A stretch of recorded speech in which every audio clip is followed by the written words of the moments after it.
Bharatiya Janata party के यादव सांसदों के लिए साल 2024 का लोकसभा चुनाव संकट भरा देखने को मिल रहा है।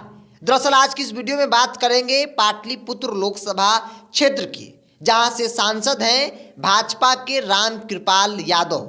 साल 2014 में उन्होंने लालू प्रसाद यादव की बेटी मीसा भारती को भारी मतों से चुनाव हराया।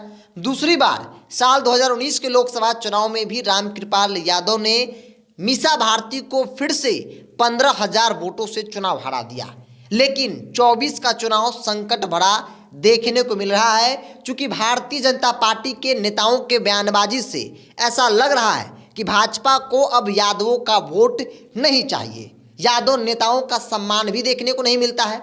हमने आपको कई तस्वीर दिखाई जब मंच पर रामकृपाल यादव को एक आम कार्यकर्ता बेइज्जत कर देता है, जिसके बाद राजनीतिक गलियारों में लोग उस बात को लेकर चर्चा करने लगते हैं कि रामकृपाल यादव जैसे कद्दावर नेताओं को भी मंच पर कोई सम्मान नहीं दे रहा है। अमित शाह को उस भाषण को याद कीजिए जब अमित शाह ने यह कहा था कि बिहार सरकार ने यादव और मुसलमानों की संख्या बढ़ा दी है, जिसके बाद भी यादव में काफ़ी ज़्यादा नाराजगी देखने को मिली थी। हालिया बयान प्रदेश अध्यक्ष सम्राट चौधरी का है, जिन्होंने इशारों में कह दिया कि मुझे 30% वोट बैंक नहीं चाहिए, यानी कि यादव और मुसलमान मुझे नहीं चाहिए, बाकी 70% वोट बैंक के लिए हम राजनीति कर रहे हैं। अब आपके अंदर सवाल होगा कि आखिर कैसे पाटलिपुत्र लोकसभा, जहां यादवों की सबसे बड़ी आबादी है, बावजूद भी भारतीय जनता पार्टी चुनाव जीत जाती है और इस बार संकट भरा हो सकता है। दरअसल पाटलिपुत्र का जातीय समीकरण अगर समझेंगे तो वहां पे सबसे बड़ी आबादी यादवों की है, जिनकी संख्या 5 लाख है।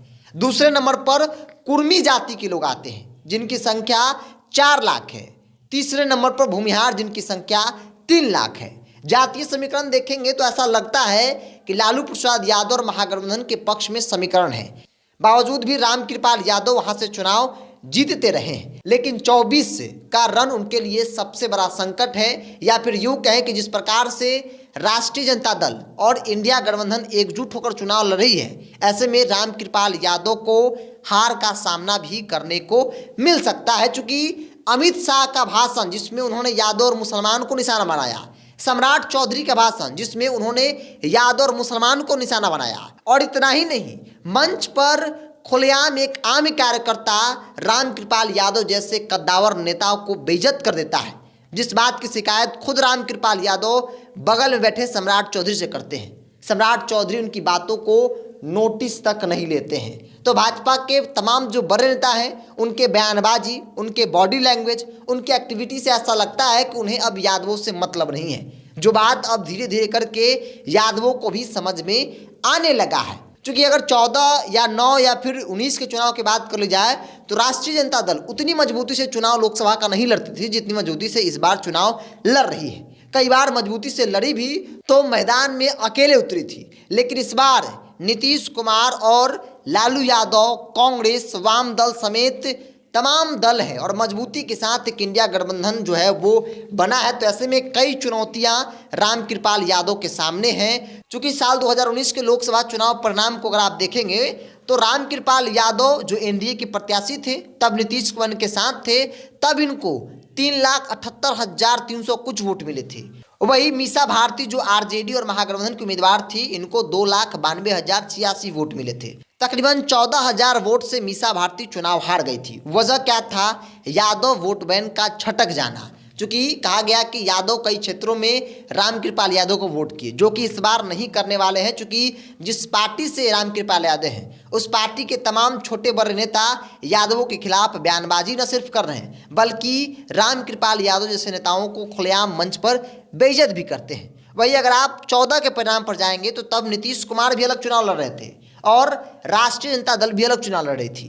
तब भारतीय जनता पार्टी को इसका फायदा हुआ था, चूंकि विपक्षी पार्टियां अलग अलग चुनाव लड़ रही थी, और तब रामकृपाल यादव तकरीबन 40,000 वोटों से चुनाव जीत जाते हैं और तब मीसा भारती को चुनावी मैदान में हार का सामना करना पड़ रहा है। लेकिन सवाल है कि अगर इस बार भी मीसा भारती मैदान में उतरती है तो पिछला बार जो 15,000 वोट से मीसा भारती चुनाव हार गई थी, इस बार वो चुनाव जीत भी सकती हैं। चूंकि एक नहीं कई फैक्टर हैं। एक तो सबसे बड़ा कि यादव और कुर्मी 5, 4, 9 लाख वोट के आसपास है, और उसका 50% भी अगर पोल हो जाता है तो चुनाव परिणाम इनके पक्ष में होगा, ये वहां का चुनावी आंकड़ा बता रहा है। चूंकि नीतीश कुमार और लालू प्रसाद यादव एक साथ चुनाव लड़ रहे हैं, तो ऐसे में चर्चा है। और दूसरी बड़ी बात है कि यादव वोट बैंक में इस बार रामकृपाल यादव इसलिए भी चाहकर सेंधमारी नहीं कर पाएंगे क्योंकि भारतीय जनता पार्टी लगातार यादवों के खिलाफ बयानबाजी कर रही है, तो एक गुस्सा यादवों में देखने को मिल रहा है।